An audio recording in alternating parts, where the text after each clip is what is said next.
Good evening. Umakyat po kami dito sa tower, dito sa Palawan. At ngayon, nandito kami sa ika-tatlong palapag, ano? Kasi yung sa ika-apat na palapag, sarado na kasi gabi na. 9:33 na, sinasarado nila yung panghanggang sa limang palapag ng alas 9. Ngayon, papakita namin kung gaano kaliliit ang nasa ibaba. Dahil nandito nga po kami sa ika-tatlong o ika-apat na palapag. Ayan po ang Palawan. Yan siya. Ang liit, ano? Andito kami sa taas. Ayan, ang aking mga kasama. Marami kami dito. Na-stuck kami dito.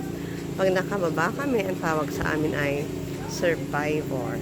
Ayan. Ayan, liit, no? Yun, para kayong nanunood ng shooting. Para akong gumagamit ng drone. Pero ang totoo, dito ako sa taas. Ayan. Nasaan na tayo, ate? Puerto Princesa? Dito tayo sa Puerto Princesa. Malayong. At ito ang kanilang... Asan ang munisipyo?